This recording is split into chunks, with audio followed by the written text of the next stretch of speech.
Norman and Norma at the End of the World, Episode 5. Knitting Circle of Doom. Knit 1, purl 1, blood. Rain fell softly over Woodsham-on-the-Wold. The kind of persistent drizzle, this is drivel, that's drizzle, that soaked you from the inside out. The garden was slick with mud and zombie guts.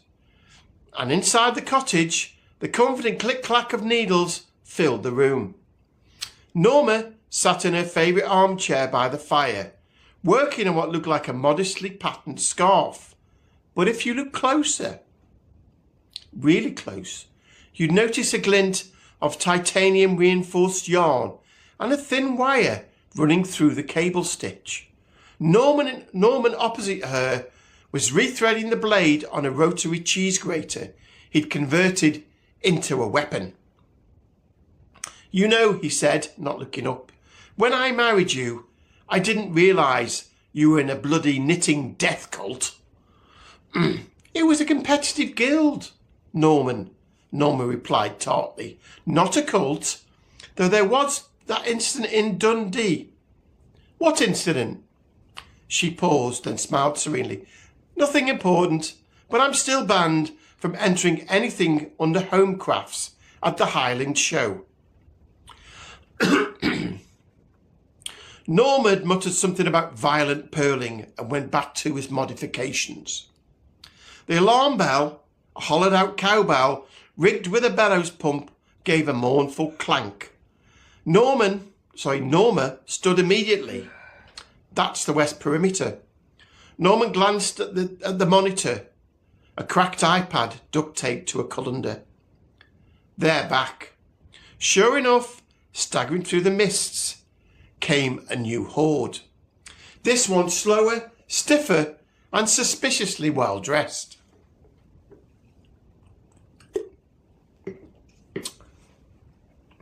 Several wore cardigans, and one even sported a blood-soaked rosette that read, "Knitter of the Year, 1986.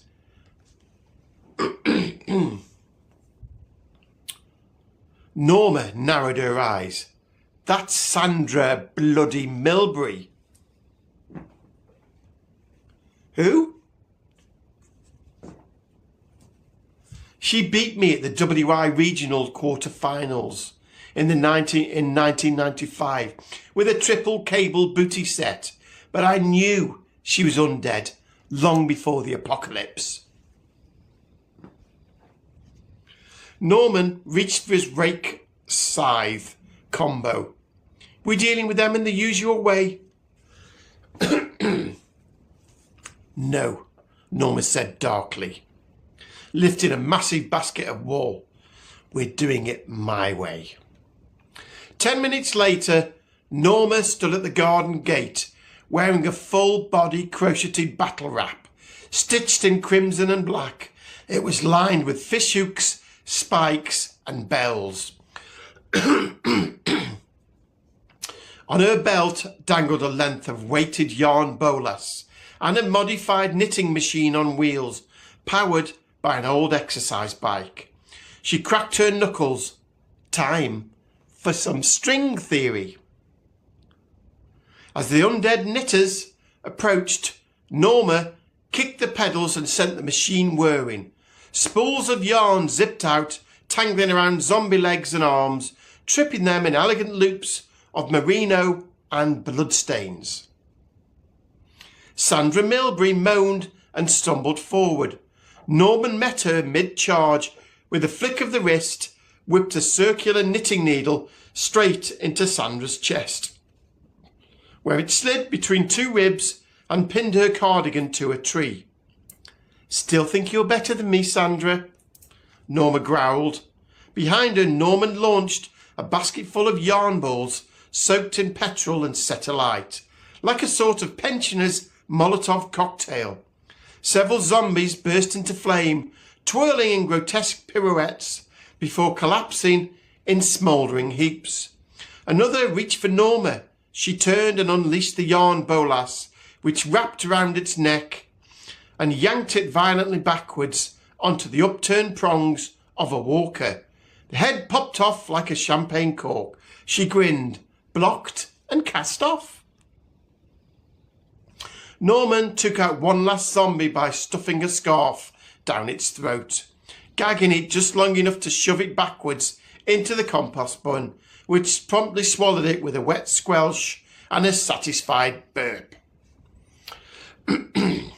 As the silence fell once more, Norma removed her shawl with a flourish. "Well," she said, brushing off blood off her apron, "that's one knitting circle finally bound off." Norman put an arm round her shoulders. "I'll never complain about yarn prices again." She gave him a sideways look. "You never complained about my yarn prices." "I did once. You put a crochet hook through my best welly." Norma smiled sweetly. "And I'd do it again, in a heartbeat." They went inside and shut the door behind them. Outside, the lawn was littered with unravelling corpses, scorched cardigans, and tangled wool in an array of cheerful pastels. Norma returned to her chair and picked up her needles. "So," she said, "what's for supper?" Norman stared thoughtfully out at the window. Soup and revenge?" Okay, final one for tonight, and the final one I've written as it goes.